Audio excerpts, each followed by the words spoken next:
Görevlisi sizde en iyime buluşanmin. İşlersen ortur derdim. Min dişep otar malayı. Diyip sıklansın her gün. Söz biremin üzerine milletim ne yaplar ha. Bir günden de korkmayın. Tuğhan dilini saklar ha. Bilen yaprak ağaçlar kaldırır.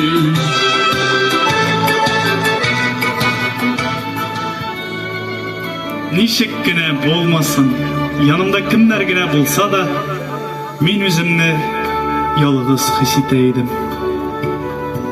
Bari tek şiirlerim yanımda. Bugün de alar halat dilinde, alar isen, demek men de isenlerinin iseni.